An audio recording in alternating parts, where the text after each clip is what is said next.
విజయవాడ వేదిక వైఎస్ జగన్ భారీ స్కెచ్. చంద్రబాబు గుండెల్లో దడ.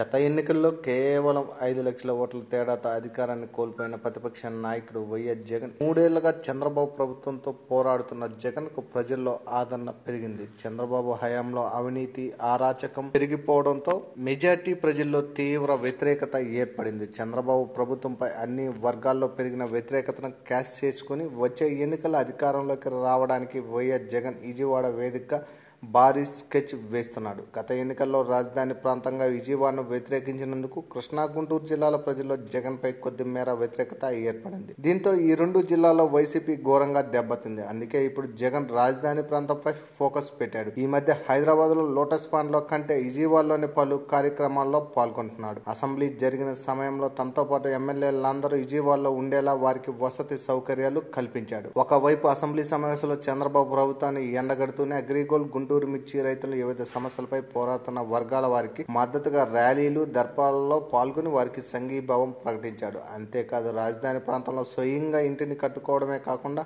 పార్టీ కార్యాలయాన్ని కూడా భారీ ఎత్తున నిర్మించబోతున్నాడు. తాజాగా వైఎస్ఆర్ కాంగ్రెస్ ప్లేనరీ సమావేశాలను కూడా విజయవాడలోనే భారీ ఎత్తున నిర్వహించాలని నిర్ణయించాడు. జూలై నెలలో జరగబోయే ఈ ప్లేనరీని లక్షలాది మంది కార్యకర్తలు ప్రజలతో నిర్వహించి ఆ రోజు నుంచే జగన్ వచ్చే ఎన్నికలకు సమరభేరి ముగించబోతున్నట్లు సమాచారం. అంతేకాదు 13 జిల్లాల్లో పార్టీ సంస్థాగత నిర్మాణాన్ని బలోపేతం చేయబోతున్నాడు. నియోజకవర్గాల వారీగా మండల, గ్రామీణ స్థాయిలో ఎక్కడెక్కడ పార్టీలు బలహీనంగా ఉందో తెలుసుకోవడానికి జగన్ సంస్థాగత సర్వే చేయిస్తున్నాడు. వచ్చే ఎన్నికల్లో పార్టీ అధికారంలోకి రావాలంటే నియోజకవర్గాలు తమ పార్టీ నాయకులు ఎవరికి బలం ఉందో, ఎవరికి ప్రజాదరణ ఉందో తెలుసుకుని వారికే టికెట్లు ఇవ్వడానికి రంగం సిద్ధం చేస్తున్నట్లు తెలుస్తుంది. మొత్తానికి విజయవాడ వేదిక జగన్ వేస్తున్న భారీ స్కెచ్ వచ్చే ఎన్నికల్లో పార్టీ అధికారంలోకి రావడానికి దోహదపడుతుందని వైసీపీ శ్రేణులు ధీమా వ్యక్తం చేస్తున్నాయి. మరోవైపు చంద్రబాబు విజయవాడలో పాగా వేస్తున్న జగన్ పార్టీని చూసి కంగారు పడుతున్నట్లు తెలుస్తుంది. జగన్ మకాం విజయవాడకు మార్చితే పార్టీ ఆఫీస్ కూడా విజయవాడ నుంచి కార్యకలాపాలు ప్రారంభిస్తే వైసీపీ దూకుని తట్టుకోవడం కష్టమని చంద్రబాబు భావిస్తున్నారు. దీంతో విజయవాడ వేదిక జగన్ వేస్తున్న భారీ స్కెచ్ చూసి చంద్రబాబు గుండెలో దడ మొదలైందని రాజకీయ విశ్లేషకులు అభిప్రాయపడుతున్నారు. For more videos, please subscribe our channel.